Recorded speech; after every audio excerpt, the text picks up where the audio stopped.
So this woman was 31 years old. She was living in a rural part of India. They didn't really have good sanitation there. There was no plumbing at all. She was bathing from local creek water, and then she was also making her own homemade pads that she was, having her period, and then when she was done, she'd lay them out to dry until her next use. She was using a bathroom that was outside, that was essentially a hole in a ground that she was going to the bath. Everybody was going into the bathroom. So you have what do you have? You have flies, there's just feces that aren't getting flushed into a public plumbing, so it's just sitting there, and it's exposing people not only to flies and stuff, but just to different viruses, bacteria.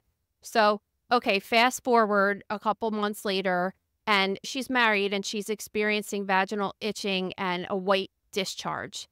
31-year-old woman with a white discharge and vaginal itching, like, what would you think?